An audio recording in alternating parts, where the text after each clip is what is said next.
Praise the Lord. Kafu kafu na mau. If you are expecting a miracle, I say, Nele pomona nukunu fie ya mebe kafu kafu na mau. from the top of your head to the tip Cho of your wo toe. taji ba kaba kode wa fokweji ya. Wo susu, wo nchila ba fisia fia. Nukunu asra le Yesu penkome. I am the healed of the Lord. Afetola ahayam. Glemase. Afetola ahayam. The healed of the Lord. Eye I'm healed, Yehowa hayam. delivered, Yehowa tukam. set free. Yehowa namevo. I break every yoke. Yehowa nge kokuchio kata le konam. Fiensia ava menenema le Yesu penkome fo. Thank you tonight. Nye dakpe no fiensi siata. Nye yira You've wonko. been waiting for your people. Ele odukola lalam. Tonight, Eye mie dogbe da be fien yala. every heart, Agbe si agbe. Oh, eji si aji lubon de si ade. Mia dometo de si ade akwa si kaka. Ple nukunu o le Yesu penkome. power manifestation Nous in sommes ne dede go la messia me pas gbeme. breaking you. Oh, nous tche papa ne nge kokuchio la messia me pas gbeji le Yesu penkome. Do the impossible in Matin every yo life. 400 zunu tete la mo ba gbeme. Every life, Trois gbesi agbe kenkem. Lord, this Ale ba feto egbe ala. hand in our lives. Wasi avamiaji. Power in our Onu lives se agede miame. of forget him. Eye anye otro ikemi ma ngolombe kwa gbede wa feto akpena obe na do peji le Yesu penkoji emi do gbeda le God has blessed you. mau yirao bobo nani la feto ape ya yira me Tonight, le fiensi ya the Lord afeto la healing something. ya de nane afian miakata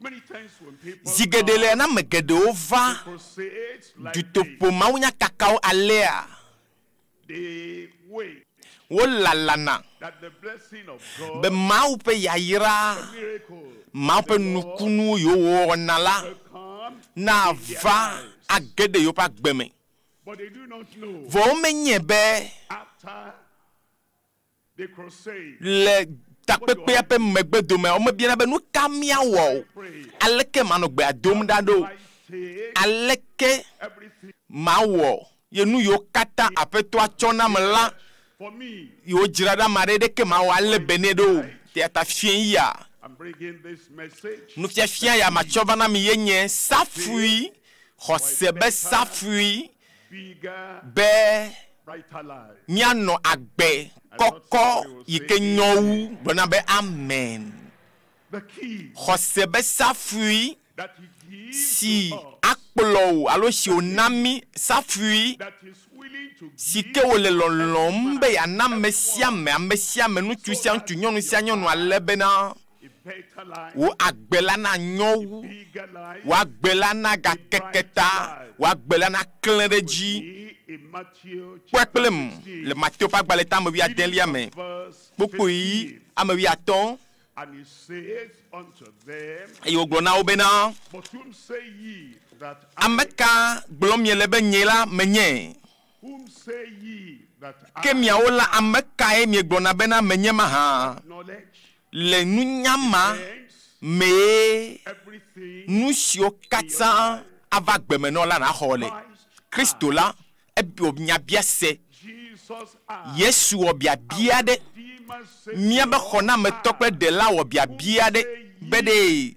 ameka ne glona bena menyema ha esi we ne la gbe ame your mind, le jio mede susu o mede mekae mebuna be Yesu anye o ne gbolobe I know you are Savior.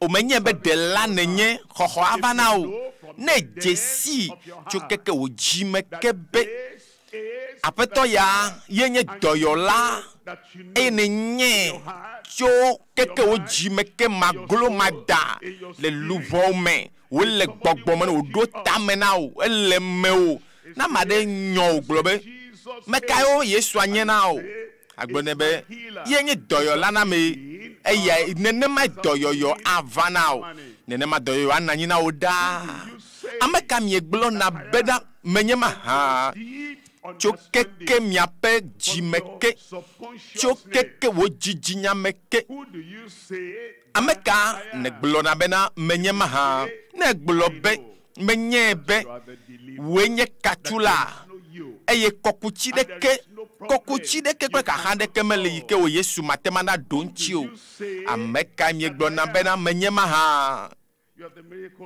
woe nye nukunuwɔla Yesu woe ɖea towo ɖe ame be ŋkɔ Yesu woe nye ame si ke nana be nu yiwo katã nye matewu yiwo zua nutete le ame ƒe agbe me meka miegblɔ na be menye maha Yesu ewoe do na ame be ta ɖe dzi eye woe kɔkɔ nam akplɔm le agbe blibo la katã me eye nu kake la dzɔ wo nu kake ye mava do go woe ye nye ame si ke atem ale nyasi akplɔm ayi ɖe agbe agodo meka miegblɔ na o ta enu yi ne nya nu si ke ne gbɔna kuna ɖe ŋuti nu si ke dzi ne xɔse le dziwo me ku ɖe Yesua ŋuti ame si wònye la medze be nagblẽ ɖeɖe ko agblẽ kple nume o agblẽ aɖe axɔ ayakova mele dzime na wo ameka nye buna bena nye la menye maha azɔ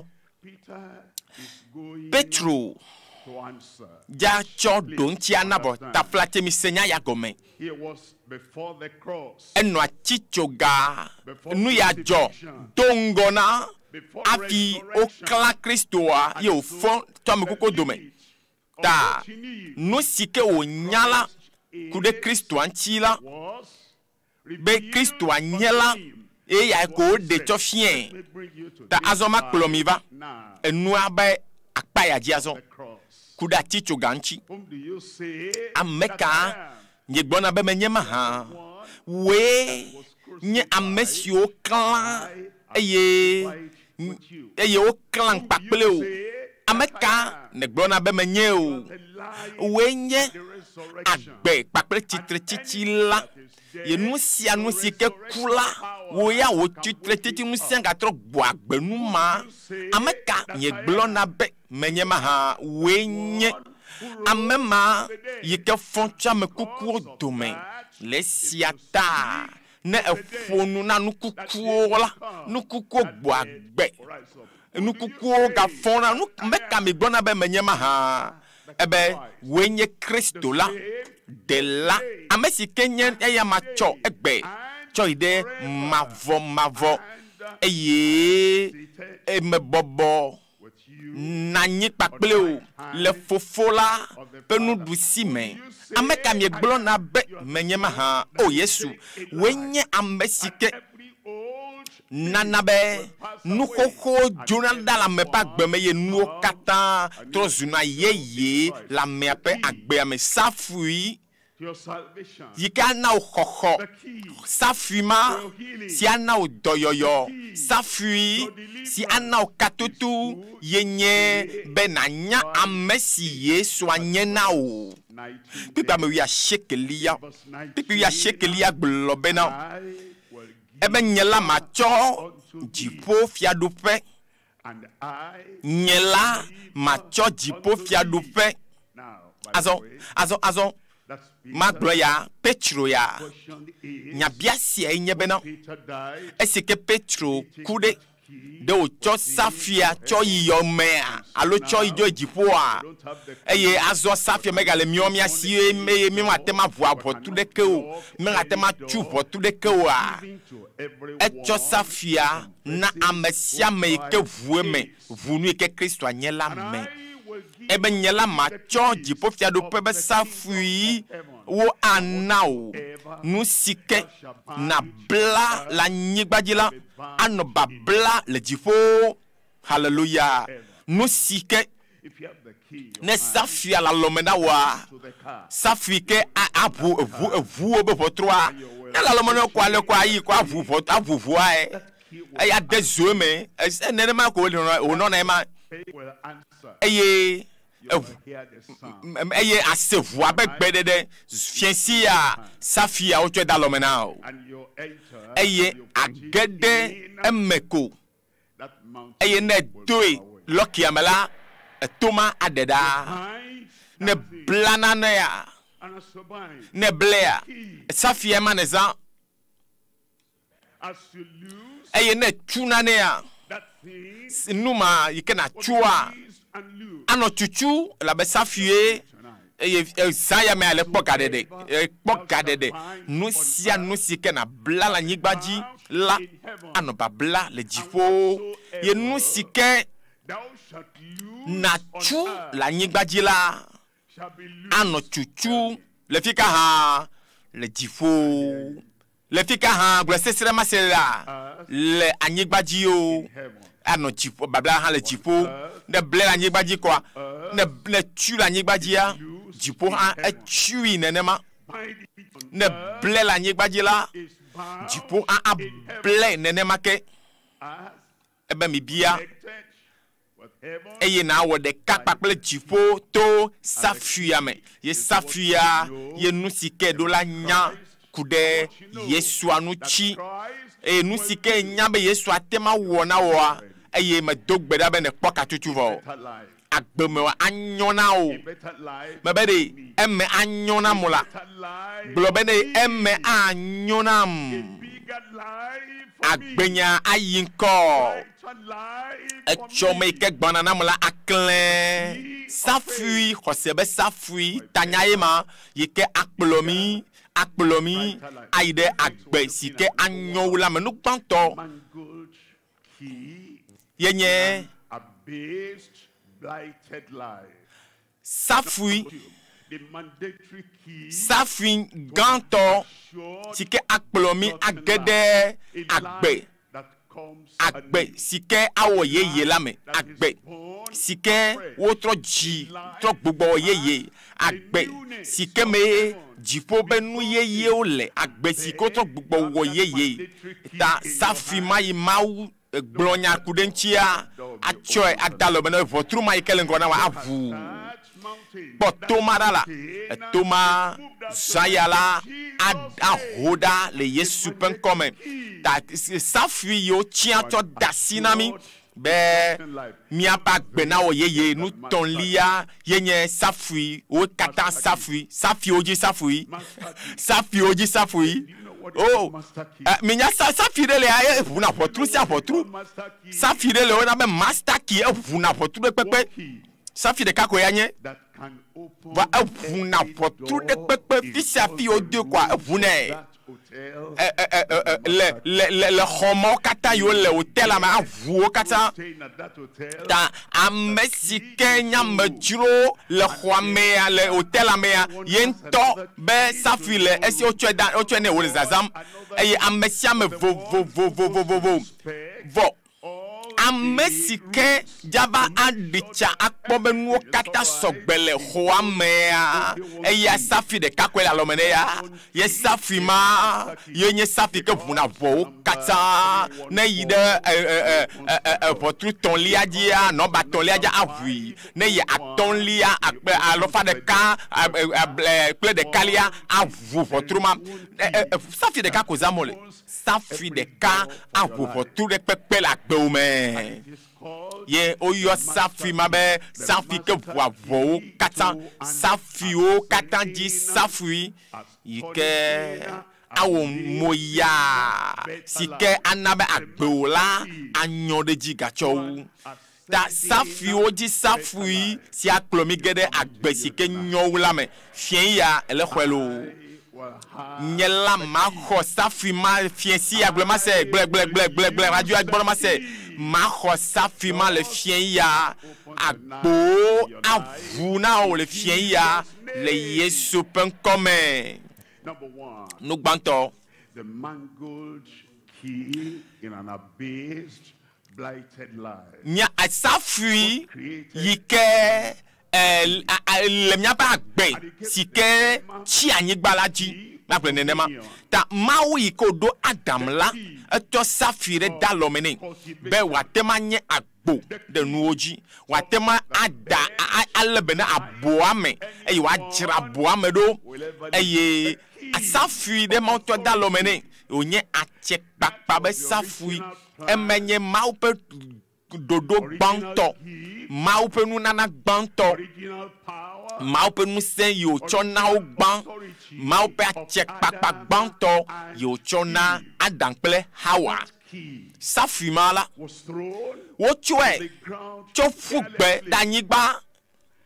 Demanya toe. Eye amede. Va zonde kebe safia ji. Eye ezi safia de baba me. Ngolon safia, glon safia, clean ne safia. Ye Adam kple esroa. Kple yebe didi me vio kata webe nyapa agbe ba foke. Nyaba gbe a foke. Nyaba gbe a chikome. Labena o busafia. Safi ke maucho dasi mena o cho safia o de mawe futoa ngolo safia ta safi si ke plomi va gede agbe fokola me mo se banto etam to e ma globena minamia wa amedenya penono mechinu safia le maupe asime nous cinq la check papa le si ye nous cinq de keme fo mau total le dipo pa nyigba o tayi ke wa megbeto la eglobena nous si ke menyen le dipo la a chei ke la signe le dipo nous cinq ke la signe le dipo me di be ma cho esia ana amegbeto la nyigba ji alebena a check papa make nous se make Ike jipo zana o ano ha osi eye nu si obla nyegba ana baba jipo dolele mele jipo mana nyegba ji o fukpepe mele jipo fukpepe mana nyegba ha ji o e ma oglobe minamia wa me de mia pe no menu eye wa di mi eye minabe wa nyagbo wa nye agbo le jipo Mwanye akbo de anyigbaji de fumelao pakle ekhejojio pakle anyigbaji lao katanji eye de nu memie pakle lao kple dipo kho katanji pepe blave vo andrelia ale mawo ame de yen tope nono mechinu ma achekpakpa ema nu sia ema emanya chekpakpa mau wo ame de yen tope nono me ma pe nono me nuye we do mose gbanto ta gbanto kpikpibla vevo adenlia cho yi khlemyele ewe ntu kple asi nous tu peux nous wo a check papa le aussi nous c'est no me ma ucho nous c'est cho de asi mena ntu akle nyonu asia azon va ta ton lia mo se gbanto mo se pa gbale gbanto ta ton lia pepe amenyi lia mo se gbanto ta ton pepe nyilia eye esi o se Yehowa mau nkole anyinu fayi la boamela amea klesroa wogala wodokui de Yehowa mau de abometia de te de abometia de te de abometia de te nous kata avec le Amazon, nous kata nyonu avec le Ralamo. Elle avait au bout Safia.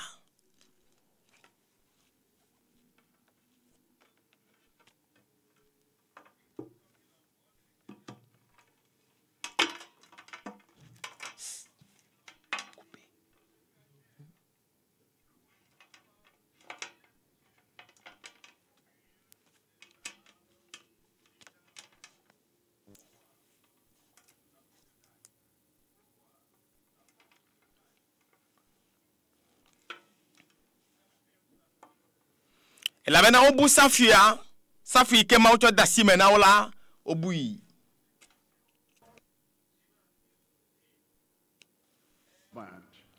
and husband Adam eye sro Adam the forbidden fruit ha adu kucheche sike ma wo desembo me gadu nyonu ha dui nyonu agbe nyeme chachere ke le ma o nyeme nyare ke ma o do ye ha dui I don't have any choice. eye nyonu twa ha gbe na sonya nyonu ale dum tanye ha madui sonya nyonu a le la padam nam ta el nye le be nya amadeji nya amadalakpa adalakpa ike lolo wa atchon sonya nyonu abalakpa dadaji Adam va which the wife eye done. wo e ba sro nyonu a They even say they are be nu si o la gbo e ba po e amegede wa wrong. o sro ntu o wo nu gbegbele ta o dena oji If it's doing wrong, ne nyonu ale nu gbegbele o mo hala bo de kai miele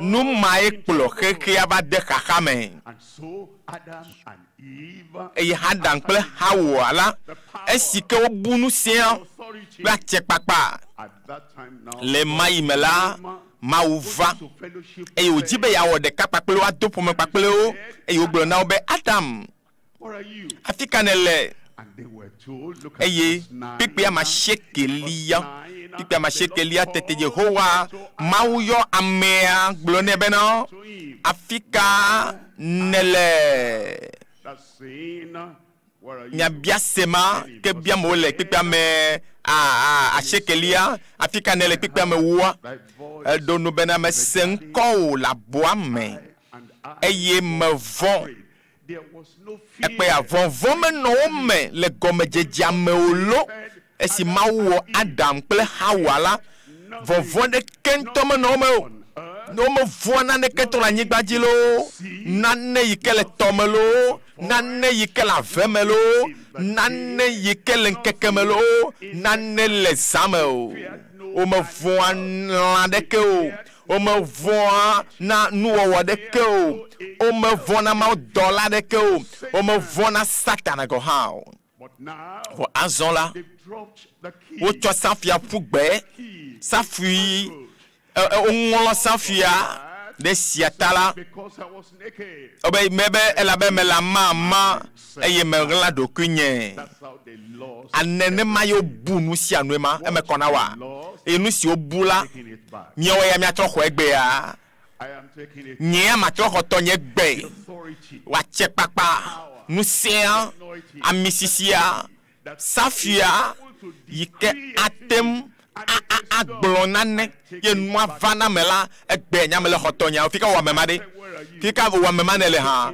electro le ho safia fien ya le yesu pen comme Eventually, you know. eye miakata minya be mule bala mule noa Adam no kane wo no kam ka ebe o meto menye jagwa olu eso nyonu e tutunde nyamame nyonu ai na mewe Still some pygmies ekpe like ya that. na amedo gakpotolio galie gbenenema ame kpukui mao ekpe ame kpui mao togbe kwakotoli yo o le kpukui eye no be nu kata no nu maro Gentle with me. ewa o mi wana blewu es nyonu ya ekwele patere jiene mala sonye nyonu akwele tutundo nu ya o mala eso nyonu nu kata na wonu ya de so ntwanchiro o mi gojina blewu dae do inam ekpe ya etwede nu me na we ya o de So, mekpo e wonte kpo e alo ma wonte gole kpo a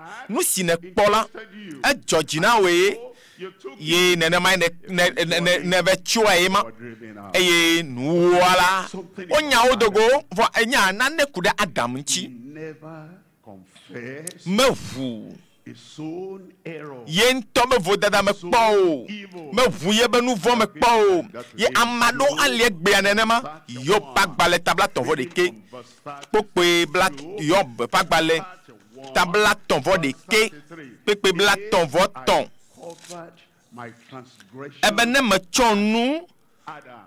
ebe ne me chonu nye ji dada oji abe amegbeto ene ne metsɔ nu nye dzidadawo dzi abe adamene ekpemɔnukpɔkpɔa wònye mawu le ne le fia ya egbe yike aƒetɔ la le gbegblɔm na wo be metso dziƒo va medzi be matsɔ safia na safui yike abu agbowo katã le agbewo mea ɖeka kpɔtɔ la be adamenea etsɔ nu wo vodadawo wòdzi dadawo dzi abe adamenea eye meɣla nye fɔɖiɖi ɖe akɔnua atsɔ no wɔlam ba ma ɖeke ma nya o nye ma dza kɔ asi dzi o dɔ nye ma dza atso hã o ale bena mate ma tsɔ nu nye nu vɔa dzi ɖe nye akɔnua ame ɖewo li wode abobo nuwo ta wobe ame ya me nyui ɖe ŋutɔ vɔa safia medzo le asi o safui yi ke atsɔ yi aƒe me mele asi o safui yi ke natrɔ ge ɖe eʋua me mele asi o nu ka ele ʋiʋlim na bubu ma esime ke do le tsatsam le mɔdodo dzi eye safui manɔ asi o aʋu aƒe ɖeke be ʋɔtrɔ ge ɖe me o dziƒo be safui la kplɔ tsɔ mawo ƒe ŋkume safui ka kplɔ mawo ƒe ŋusẽ mea mawo bia tsɔ asi o be megatsɔ nu o nu vɔ̃wo dzi o abe adame ne o ebe ne metsɔ nu nye dzidadawo dzi abe adame ne eye meɣla nye fɔɖiɖi ɖe akɔnua kpekpe blanelia ekema numemie ɖe lu teƒe eye gbe vɔ̃e ne mie ɖe eƒo teƒe azɔ nyatsi ɖeka ye wosrɔ̃ tso Adam gbɔ Adam kple Hawa woame evea la Adam ne nyakpɔ ne tsɔ Adam koa nu yi ne kana se gɔme gɔnyi be tamesese tso Adam ƒe gaƒoƒo mea nuwɔwɔwo katã yo le anyigba dzia amegbetɔ katã le anyigba dzi la wotrɔ zu edzimeselawo dzimesela kpe ɖa Zaharia kpagbalẽ tamandrelia kpekpe 12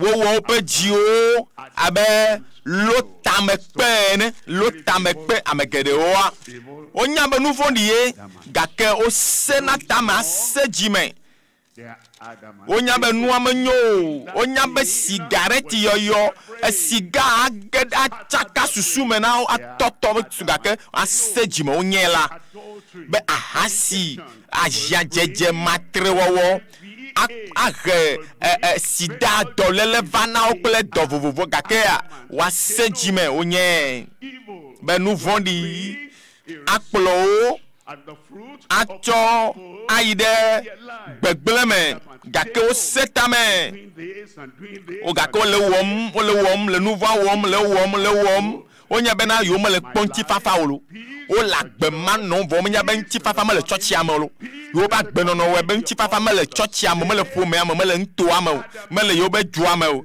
mele be aƒea me o ebena wotsɔ woƒe dziwɔlo tame kpee be yewo magase se la o te nyakpɔ ne wɔ nenema safia la yi do safia abui eye atse be safia maganɔ alɔme na o elabena wo ele nu wɔm be adame ne esime ke na de agblɔ nyatsi ɖeka ko be awo me de kuku la awo aƒetɔ menye la enye wɛ nye mewɔ nyui o mede kuku esi na gblɔ nyama wo kpɔtɔ le afi ma le setame abe Adam wo tɔgbuia ke ene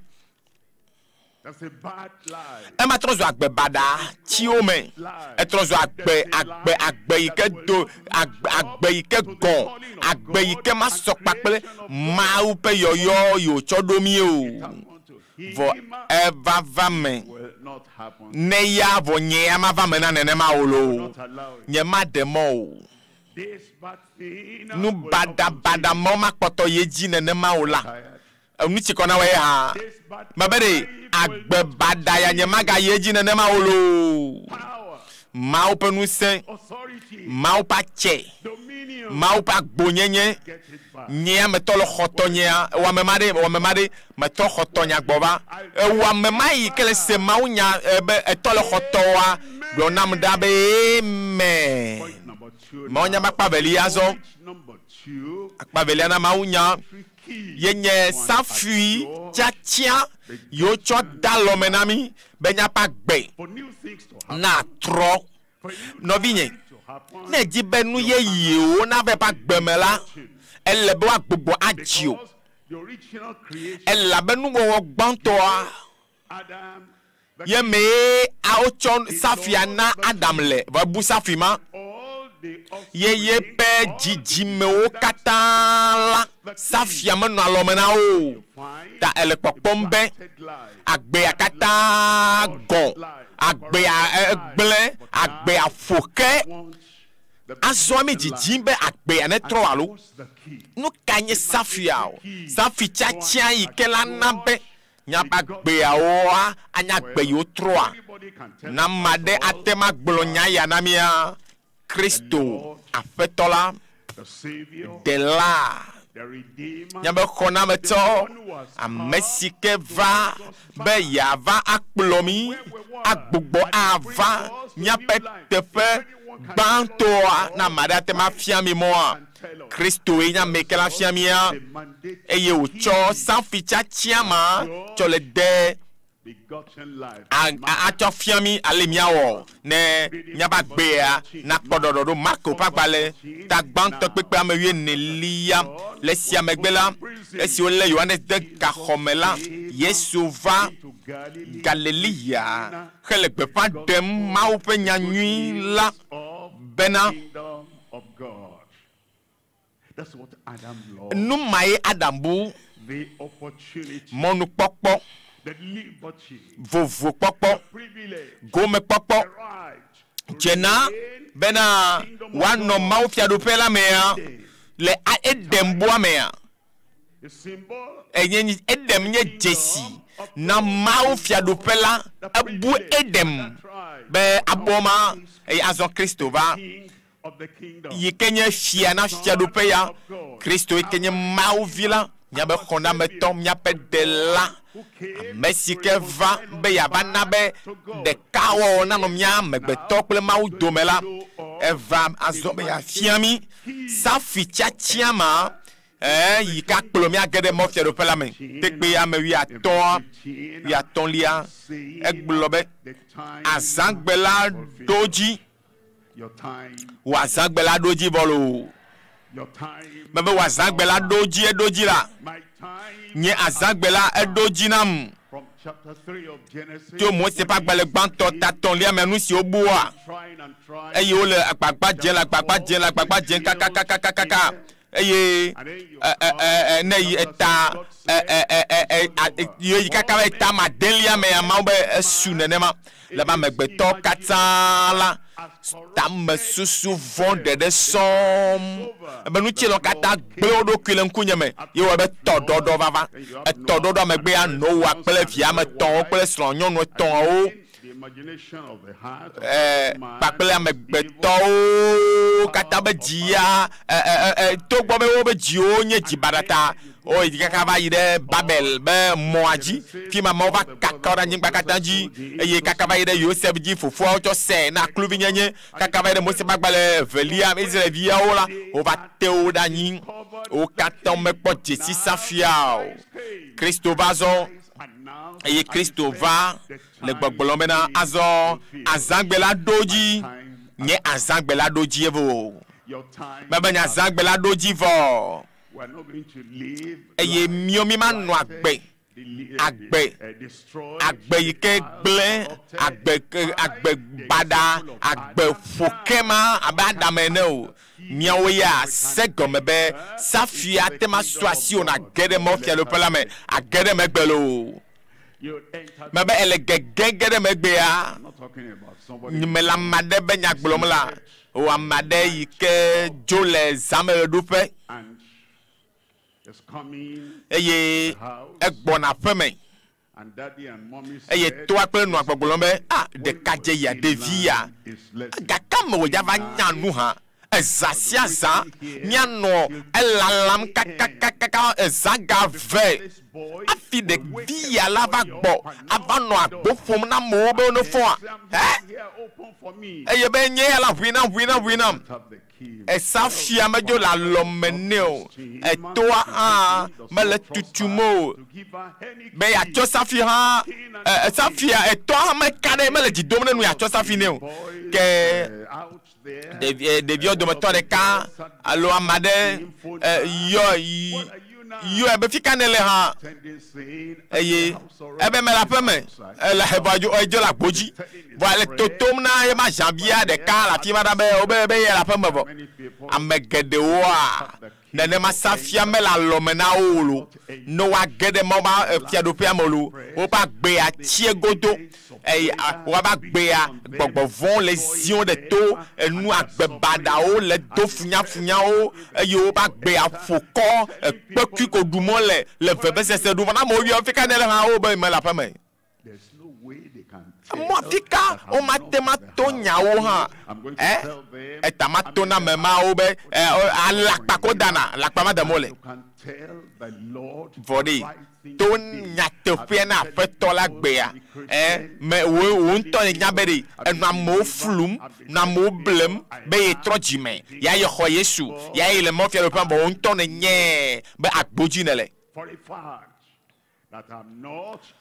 be enye be ye kpogodo yele egbede apeto abuagbo na gedeme eye afetola ajo safia dalomena na gede fia do piame ene safima swasio la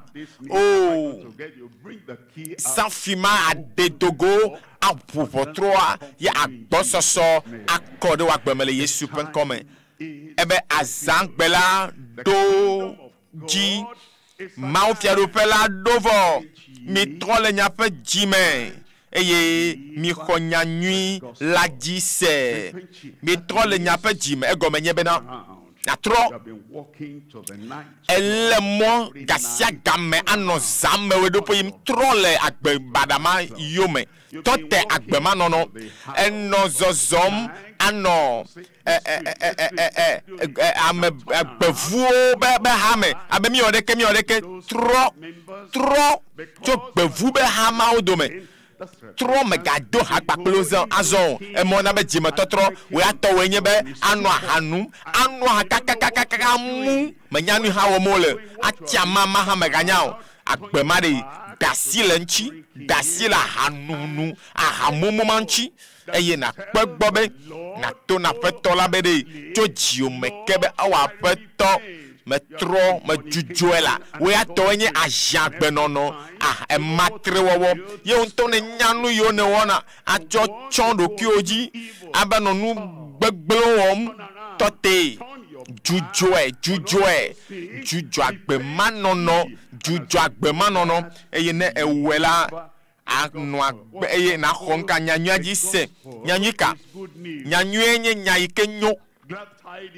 nyaika de jijo ameme be Kristo kudetao be Kristo detao vevese siaote azon safui kene bua on te pe be ache pakpa de kemala siori jide po de kemala mewo jide po de kemala jimenao mokpokpo de kemala sio eye eliko le toto ela be safi de kemala sio azona ho nyanyu adise ye safi agbogbo avanao koko atro avanao doyoyo avanao katoto avanao eye nouveau yo ne wona le bebeme e wona la jame eye na foto kata la kpadeka ado baba ina o mi tole nya pe jime mi khonya nya ji se na we ale fien yala nu seye ya to gedeme o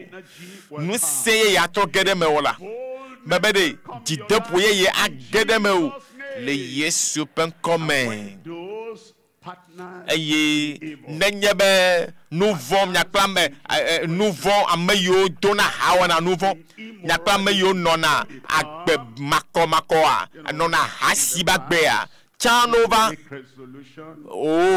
ogblẽ be mawu nyimagawo nu ya ɖe ke wolo nyimagawo ya ke wolo vɔ nenye be hadodo wɔ gbe va kɔa memawo hadodo wɔ no gbe va kɔa ebɔ wo nyametsotsɔ katã ekakana etɔ to dzudzɔ akakana yame vɔ ne Kristo va dziwo mea ye hadodowo gava kea no gava kea atɔ te anɔ tekpɔwo mele ƒoƒo na ame ɖe fia ya la eye ne hadodo gava kea ebe afi nyapompoa ye mi nɔ te va gblɔ ɖeka na mi nye metrɔ dzi me tso nu vɔ nyoyo me azɔa agbenyea etɔ do agbe yeye agbenyea etɔ so agbe yeye eye aƒetɔ la ye le menya zɔm ye nu siwo me wɔna tsã la nye megale wɔ ge o gbeɖe o nye megawɔ ge o mekpɔ xɔxɔ hadodo mawoa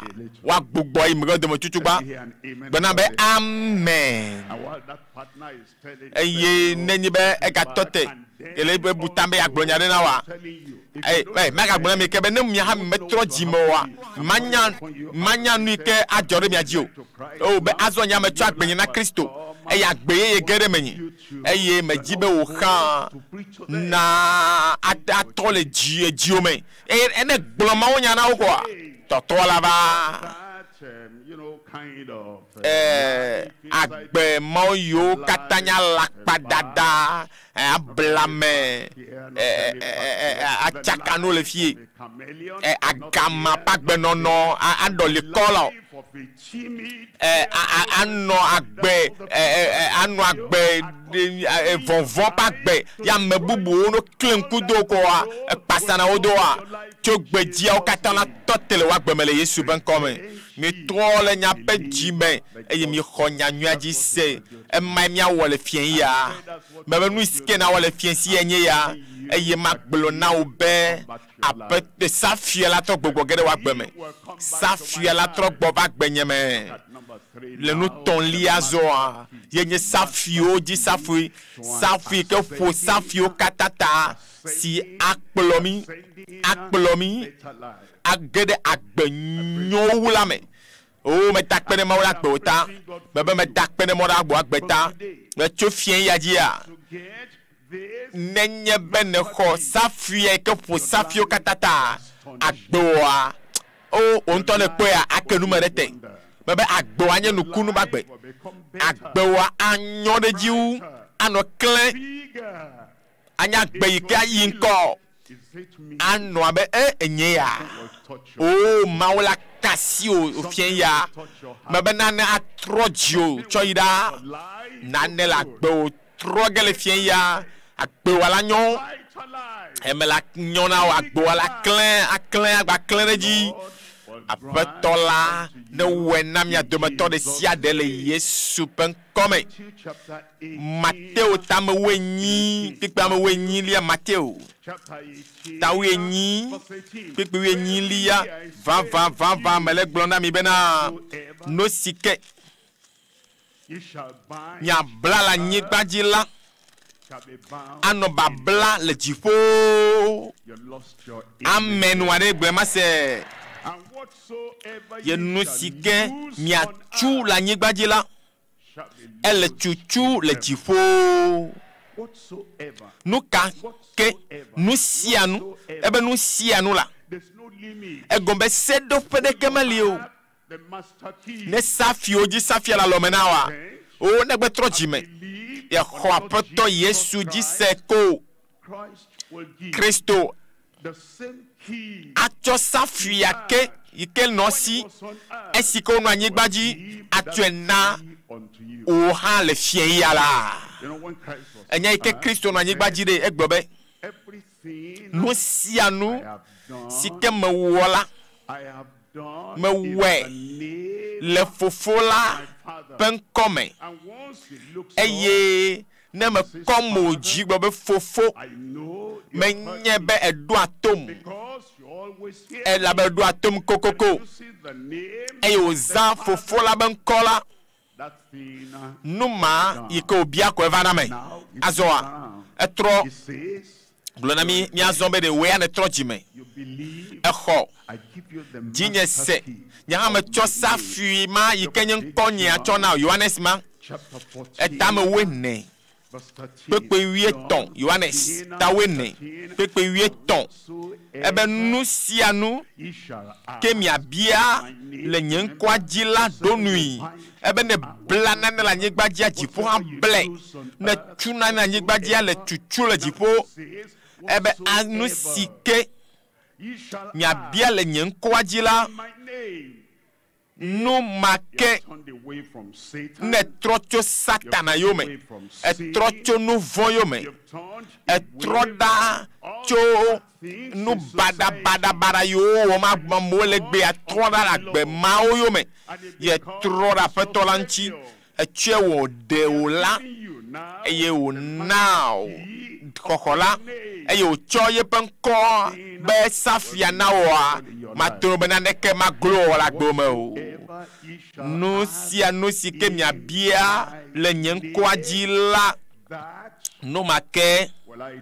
mawo That no make will I do. mawo That no make la will I do. mawo Now, aso when you have the key ne safia la lo menawa and you put it ye inside e tue de the keyhole, loki amea ye troe what will happen? no ke jona What will happen? no ke jona ha The door vo will troa open. evuna Say, ye agbolobe opened the me door. vo troa I said, no.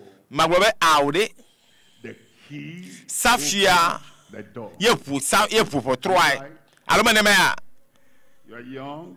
enye sore vo safia la lo menao You are a man. enye nchu safia la lo menao safi nyitoa You are a woman. nyonu ye safia la lo menao safi nyitoa ma You are just coming in today. ne into the gbe kingdom. gede fiadope ya gbo ye safia la lo menao safi woji safi ma What will happen to ne that tue door? de vo truma me ya Door vo will troa open. You avu say, I opened the door. abe me bwe agbobe ye vo vo troa ao safia ye vo vo troa nkoa ye Open the door. evu na vo troa o me da pene ma o de wa gbeta mi fo kotaji na konu ma kpoda la o konu ma kpo konu ma kpo ko alogbo nu ma kpo safi ma la si ofien ya lo hallelujah eye safi ma avu vo troa nu sianu sike mi abia fofola le nyenkoa mela ebe nu make nyela mawo bena fofola nti na kole viame fiensi welo bebe fiensi we otrowe donui be ocho safia de yo tia chonami enye benya tro eye edola zen afie wato safio di safia dalomena ye gbedodo da de pepe Whatsoever demand, nu bia de pepe kenawo request, nu sia nu kena bia you open your mouth, nenye webe kenu bia kola will. avame I said, bebe ava eme you do what he said, nu sike uglobe na wo ko na we and he will do. eya awo nu sike wo han eglone Are you ready? esogbe ya I said, bebe are you esogbe ready? ma ha No pretense to mega fudo kio troya teen as if mega wo abede enu ala si over mala si o mega awo aseta malo se jime o troya mega chonu nu voande ke da konu fien ya o mega la dokio alo nane de ke nu voande ke da fia de ke fien ya o Adam where are you? afikanele You're telling. agbone ma wu Why? nu kata You're not given an excuse. mega no taflate domo abapeto Allow the key to be dropped. oh me na safia bue Key is mangled. ye safia ongoloe oh me de kuku Turn. oh me de kuku now I turn my apeto back on my sin. Metrɔ megbe do nu vɔ̃ nyewo. Face Eye metrɔ nye ŋkume trɔ kpankɔ nye ɖela. Aƒetɔ atsɔ nu vɔ̃ wa ke o. Lord was Mebe fia ya aƒetɔ la anana vo. Azɔ safia be natsɔ nu agbe yeye. Lord, Aƒetɔ la atsɔe ada lɔme na o.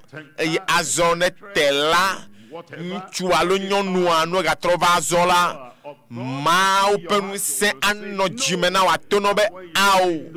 Ye ne gbe na abosam la asi ɖa le gbɔ le Yesu be ŋkɔme. the Lord is ready for you. Aƒetɔ ya dzra ɖo ɖe ŋtsi vɔ. Is ready for Dziƒo asɔgbe ɖe mia ŋtsi. for God. Ne sɔgbe ne ma wa. Said that you're ready Mebe ɖe wɔame ma ne sɔgbe hã. He was Safia age ɖe agbewo me le fia ya. Eye age ɖe Mawu be fiaɖoƒe la me.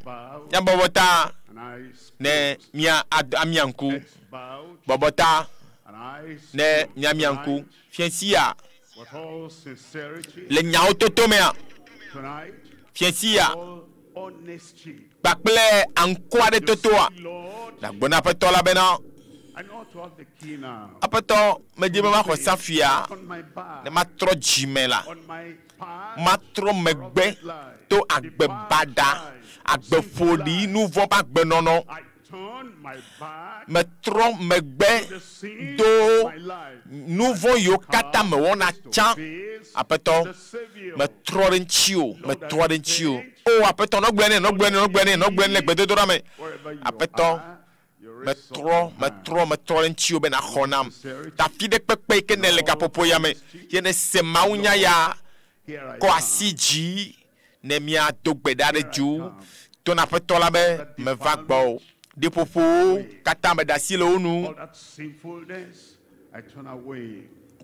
All that evil, I turn away. Aƒetɔ nu vɔ̃ be nuwɔnɔ katã me ɖe asi le wo ŋtsi.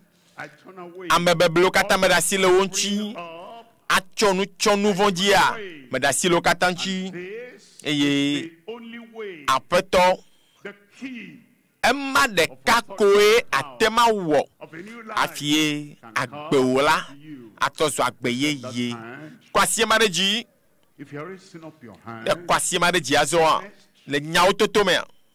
truthful, Le anko aɖe toto mea. hearing, Le tso dzimedzime kea. really say, I hand over my life. Ye nyawo adzi be atsɔ agbewo ada asi na aƒetɔa.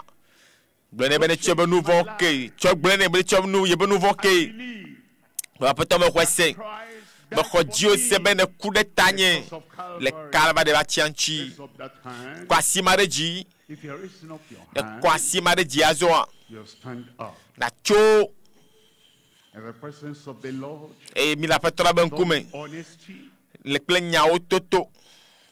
you stand up. Tso ɖe wɔ afɔ dzi. Say, Lord, Gblɔ nɛ be aƒetɔ. I realize tonight, no more Medo covering dzesi up do fia ya be nyemaɣla ɖokuinye de o. pretense, Nyemaganɔ ɖokuinye flum o. more hiding, Nyemaɣla naneke de o.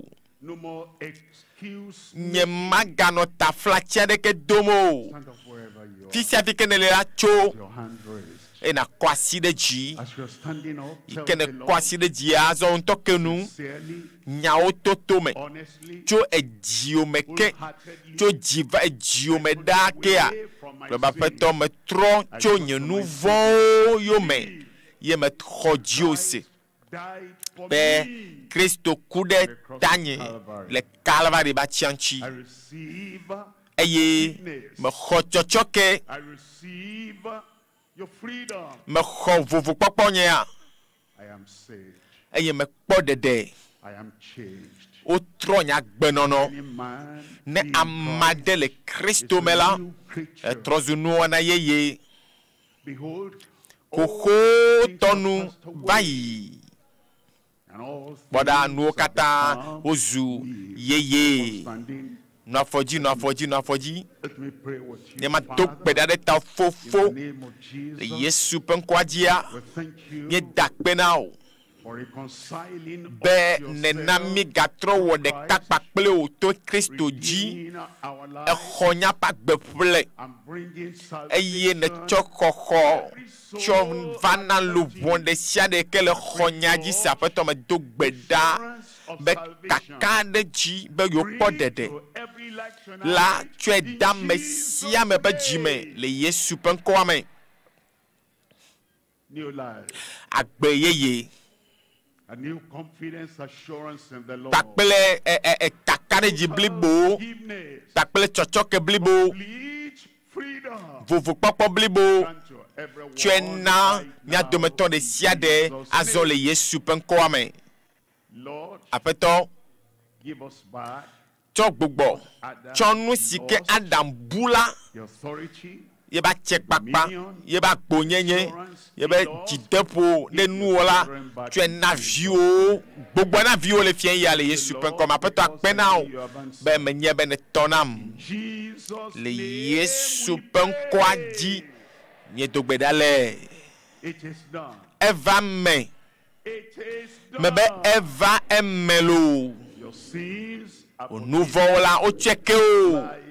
Agbewa trozu agbe yeye ya bia tso nya be pastor si be wava akplomi azɔ akplomi le kapopo ya me le topo do be ya me zandea safia la signe bo ha safia la lo mena bo agbo le bubu gele fiensi ya lo. Amen. Let our ushers and counselors now move into the crowd and begin to help us to take down the information as we used to do. Let nobody move about, those walking around. If you are not a counselor, please stay, sit down where you are. Except those giving their lives to Jesus, let them see you, lift up your hand properly if nobody is coming to you, so they can see you and take down the information. Don't go home, please. Nenye be fien ya ne cho agbewo na Yesua. Nenye be fien si ya e jijia elemo be ya cho yebdo kwina alebe na safui ke buana gbogbo atro suye sila. Nyame yo kata se maunya veve ya le fien ya.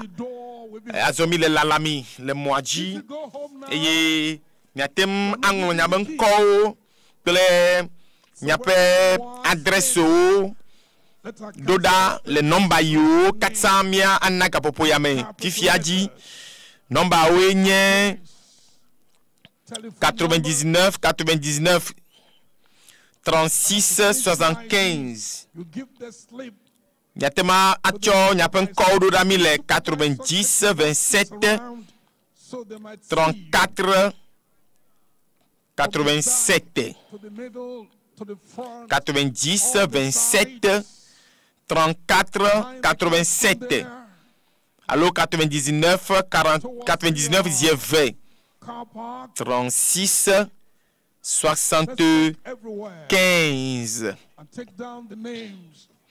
Minglonya ben ko chododa Minglonya ba adresse doda nomba ya oji fifly megademo be futo na ga fi safi ala sio mega cho portable han dadi o mega johan radio agbo fi ti afike ne le apoto no radio agbo eye na cholo meka po movi wa eye na ngolo wonko ela bena le sia megbe hian be wa na topodo eyan be wa kperenchi o watamona wale be na futola magaban ahosa fiela ngolo ato fugbere anyigba o alo aba angeta na safia o vo buwa wa kperenchi o be leke na o be safiwa wana nyina wano sa zam kaka baktere agbema voma mema ha le siata ngolonko chododami le 99 36 75 mega ngobe choe dodoya ejakpao dodoya ejakpacho ta mia pegbobe choben keke ha mega yidomio eye miameyo kata le dodoya be wo me cho kaka ya odagbeke ye mi chonya bagbe na Kristo a ne mi yo number yo kola nyanya nana do li ke wa vanami eye wa to akpere mi anchi ne nyatema alike le Yesu pe moya chi 99 36 75 allo miakatema ngolo nudoda Togo sel 90 27 34 87 et ne bene we aboa ano radio aboa no dogbeda ano zansafi ke mauda lo menawa et ne miakata mi gaza Xɔse kple safio di safia kola votre kata avu doyoyo be votre avu edo makpo be votre lavu fedudu gasia game be votre avu lenkonao be magadu fe azo ayadudu jogbovu tuame apetola atu de ke be votre mao ye avu jogbo nui hallelujah ple amenu veve be votre le nkonao ye wa temadi da sagbo bena ye ko wenye klola nye naneke mahiamo la nyi pedamo na me twakodo bode me beto nu oklom ye hallelujah apetola votre mo kata le nkonao apu votre ado yin ka popo ya mea we yanele ekudi nyigbaji ekudi nyigba nde pepe ke wo menele ya nu kata fu plak ele kudi nyigbaji ele gbedada po kake Yehowa la pour votre le nkonao ye gbedada po la azu chijope le wakbeme hallelujah. If you know anyone in this city, echo yenyen keke mamlea ne ejesia made honloade yikenya be amema agbe wole noya ame hia dede popo a echo akpegbo be na pe be kakala po gadea nyakata nya sogbele radio agbo alo wa capter JVA wa le JVA ase nu fia vevede yike lava anoradia di cho eye echomegbeya miakata nyakpɔ dzidzɔ miakpɔ dzidzɔ miatsɔ aseye la petɔ la nu miakpɔ dzidzɔ de Yehowa nu elabena ele nu gãwo wɔ gena mi miatsɔ aseye gble bena de matsɔ aseye de Yehowa nu matsɔ aseye de Yehowa nu tamia wɛ kaba mi kakpɔtɔ le mia lalam nyame yiwo katã fifla yi ko mi ʋu radio a ye mi le radio JVA la mi le dutoƒo mawu nya kaka be dodo gã ɖe me eye dodo ya pe edzi me mi le egbea eye dodo la kpa etsɔ zã ɖe ya mawu ƒe ame la va do gbe da ɖe mia ta eye agbo yiwo tsu le ŋkɔ na wa wo la avu eye agbo bada yo futo ʋu de ŋkɔno ye gbegble le va apetɔ la tsu de ke ba gbɔ katã le Yesu ƒe ŋkɔme o fie ya tɔgbedodo ɖa elabena apetɔ la le nu nyui aɖe wɔ ge na o nye ya menye be ele nu nyui aɖe wɔ ge nam gble gblɔ be menye be Yesu awɔ nu nyui aɖe nam menya be nye de la awɔ nu nyui aɖe nam elabe tawo Yesu ava ɖo etawo ye wòku ɖo eye tsɔ safui yi ke ƒona ʋɔtruwo katã la tsɔ da lɔme na o ye saya me la agbo yiwo katã wotsu le ŋkɔ na o agbo yiwo futɔwo tsu le ŋkɔ na o ƒe geɖe wo ya be ɖe nyona mama vɔ na o dzidzɔ ya ma va gbewo me o makpɔ sɔ la de o makpɔ vi la dzi o makpɔ dɔ la o hã makpɔ dzidzɔ le anyigba dzi o wotu ʋɔtru do wa le fiesi ya la ʋɔtru mɔ katã la ʋu hallelujah amen o nukunu be game asu hallelujah kafu ne ma wo ame sia ame ke le to dzi ame be kafu ne ma wo nokunu be game asu nous si avec gamerado mau a dedo kushia safui ike voa potru kata potru ike blena bon sambe dona o safui ike nana nkuyo ba o vuna a foyo plibo o chona o sona chinakpo safima le tepe ya pien ya donu be safima ne lasiwa nous siane ke na blala nyibadila elle ba blala jipo et nous sike na chula nyibadi ha elle chuchu le jipo et nous so kata top be nous se la do le kode jiu ye to yo kata le kona wa amle ojo et agbe bon samba dono kata do la gbome nya mahaya nya mavo nya makpo gadede immediately after the final nemie glo amen pochia todo kiokpo ina do desido be safia e fufo tro da la gbome lo. You have any challenge, adi hahade adi kade dolele ade any infirmity, la me gbegbele ade whatever, me kanu kakeo raise up your hand. we akwasi de kade ji Let the other hand tu ati de place ka on dada your physique challenge, le veo aji and the Lord afeto yesu will answer your prayer atona o gbedododa or work a miracle, awonu kunu na o will deliver you atuka o and will destroy every agble work of the devil abon in your sambe life. do na wala gbe o men Father, fo we thank you. mi dakpe na o We know with your mi nya be na nuo kata le wo ne we ya the key. ye safia yikele yesu ben kwame a potru de pepe e vuna le yesu ben kwame We know mienye ha save be alesike neno e chobai today egbela and forever. ye konegale chode mavo Lord God Almighty, menye maunu so katato our God, ebe yenye mau ye metrona and that every e time yebe sia yila for everyone, na mesia me whatever we no ask, sike mie lobia the name le of yesu Jesus, ben kwa jila be yela ya we says me every kplo request nu before nya you nu right bia now. bia de pepe ka me sia me le bia la choba nkume Open the door apeto for ye God voa in gbo na me sia me le yesu pen come the door to the miracle life, potru yo la vubo akonu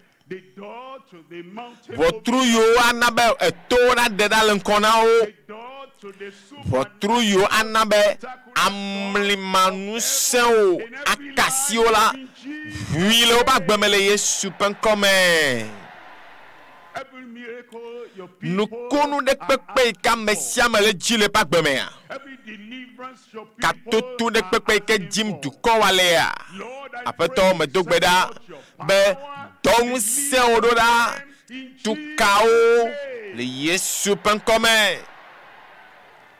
Those blind eyes, nkuyo I gba command you. me desena mi vous le yesu pen come Those lame, afoyo chuchu bojo plibo because of arthritis, le chape be dolele ta be dogbeda be mau penu sene gede nyama foko me mi chikpo bien zoli le yesu ben comme